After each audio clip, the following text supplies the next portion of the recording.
The most powerful relationships today in entertainment aren't mutual, but somehow they feel personal. You've seen it in the comment sections. Comments like, "This felt like a FaceTime.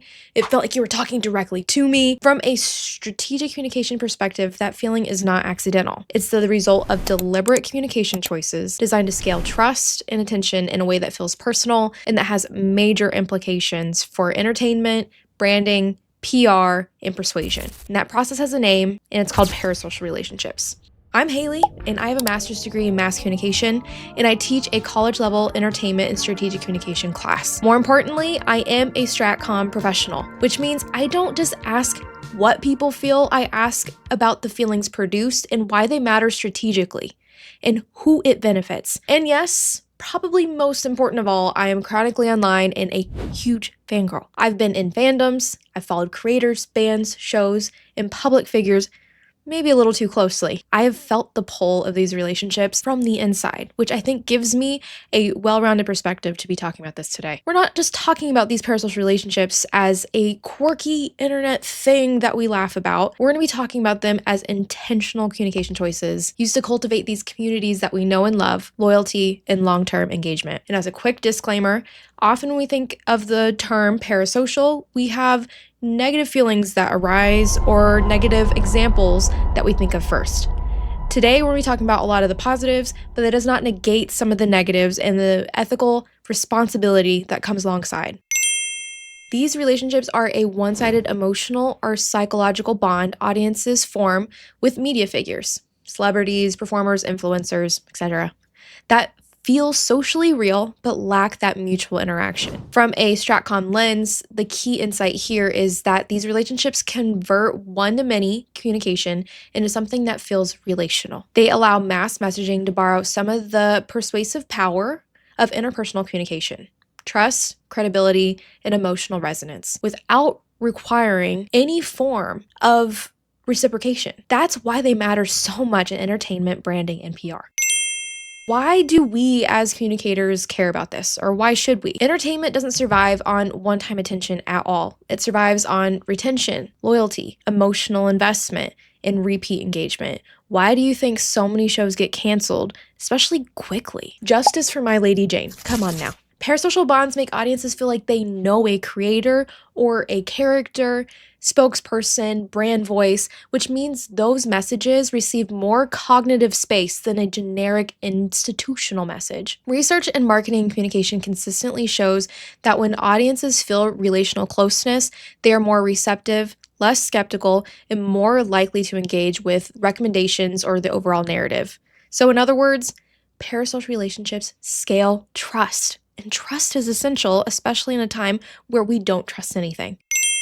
Where did this all start, though? The reason we know this works is because it's worked for decades. In 1956, sociologist Donald Horton and R. Richard Wohl identified parasocial interaction while studying radio and TV. They noticed that the hosts spoke directly to audiences, using conversational tone, routine, familiarity, creating what they called an illusion of face-to-face. Intimacy at a distance. Media figures weren't just delivering these messages, they were cultivating relational proximity at scale.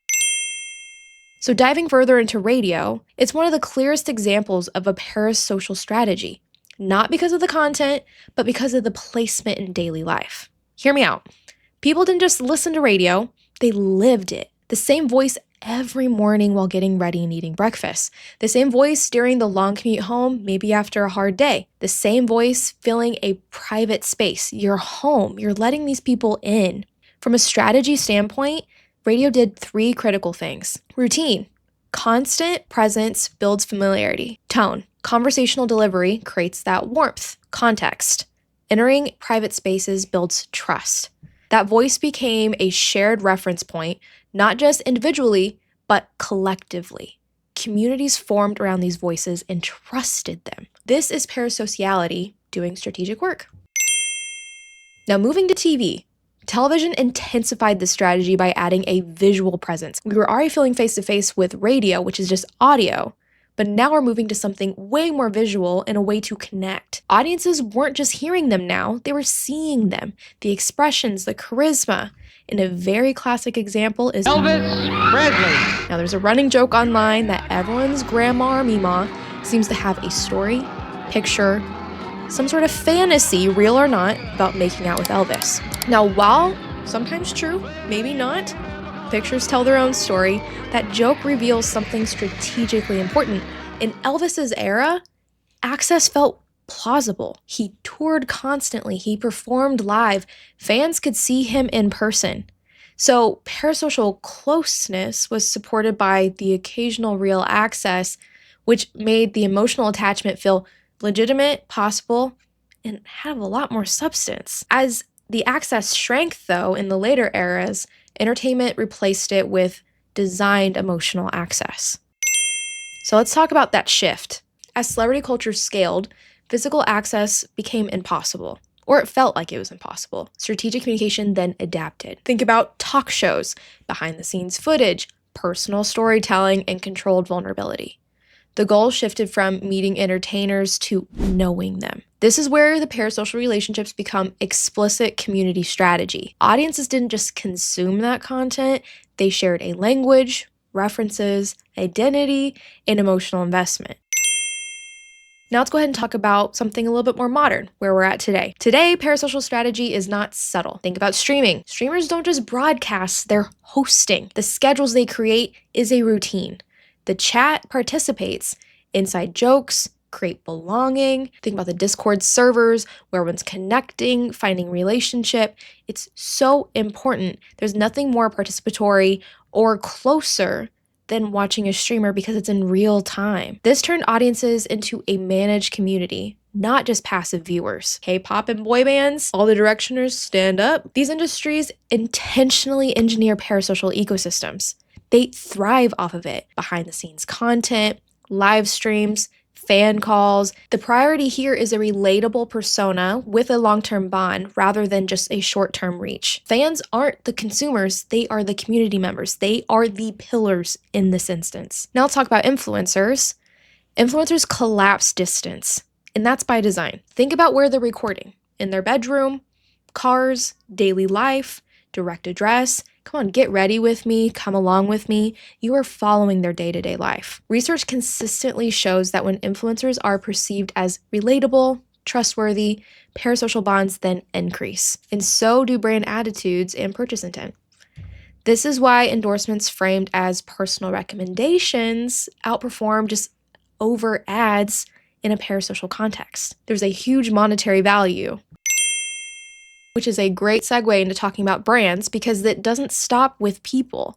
It expands into companies. Brands are increasingly acting like people. There's distinct voices, humor, emotional cues, conversational social media presence. Is there a certain company popping to mind? Someone that you look forward to seeing when you're scrolling? This is often called parasocial PR, where brands position themselves as companions, entertainers, or just conversational partners. Algorithms reward this behavior. Human-like faces, voices, and storytelling generate more engagement, which further strengthens the bonds that people feel and the overall brand salience. This is something that I tell my own clients, is before you post a product, you should be posting a face. Your consumers want to connect with you, and this is a great way to do it. Again, not accidental, strategic. From a stratcom standpoint, parasocial relationships increase perceived credibility, reduce skepticism, enhance persuasion, strengthen loyalty, and turn audiences into your advocate. They allow organizations to combine mass reach with some of the influence of interpersonal trust. That is insanely powerful. And because of that power, we need to circle back to the risks. That disclaimer I said at the beginning, this is when we kind of start circling back to why that's important. These bonds are beneficial. They create connection, belonging, and they help people feel seen and understood. That is the value. They can even be used responsibly for education, health communication, and other complex issues when handled ethically. Keyword, ethically. Strategic communication is not inherently manipulative, but again, powerful. So those risks, because parasocial bonds feel real, very emotionally real, they can be misused, and they have been misused. Different examples like audience entitlement, blurred boundaries, oversharing, creator burnout, and undisclosed persuasion. Younger and more vulnerable audiences are especially sensitive to performative or exploitive intimacy. This is why ethical communicators emphasize authenticity without overstating closeness, clear disclosure, boundaries, and sustainability. Power built on trust demands responsibility. I definitely don't want to ignore how important the responsibility is here, because while important and while that connection is super valuable and has been beneficial to not only me but to many, there needs to be an awareness, which is why I'm talking about it today. So let's talk about some takeaways. Parasocial relationships are not an accident of the internet. We could have went way back past TV and radio and talked about different historical figures, myths, legends, where people felt that connection despite there not being a mutual relationship. They are a strategy used to cultivate trust-based communities in entertainment, branding, and PR. And while we talk about it as a strategy, not everyone's super aware. These are just innate things that we do as people. They are deliberate communication strategy used to cultivate trust-based communities in entertainment, branding, and PR. Historically, we can just see it as people wanting to belong and connect, and they aren't always as thought out as it may seem or it may feel like after being a little bit more aware after watching a video such as this. The sociology explains why it works, the history shows how it's evolved, and strategic communication explains why it's designed. So the next time something feels like a FaceTime, ask, what communication choices created this closeness that I feel? What kind of community is being cultivated here? And who is responsible for managing it? Because the relationship may feel personal, but the strategy behind it is probably intentional. Guys, thank you for watching. I know I did multiple disclaimers throughout this, and while it may seem like all these little choices in media are nitpicked and put together, and it may seem like a getcha, like everyone's just trying to manipulate you, that's not always the truth. The goal of this is just to be more aware so that we're more aware consumers, we're smarter about the relationships we engage in, and we can be aware of the people who are manipulating us versus the people who are being authentic and want to grow a community because that's something they value and they value you. You don't need to worry. Just ask yourself the why and the hows, and we'll continue getting better and better at engaging with each other on the internet, which is a wild place to live anyway. My goal is here to make more videos kind of like this, but I make a variety of content on all my channels at @HaileyCase. Feel free to follow along because you never know, there might be something that you're interested in, but I'll see you in the next video.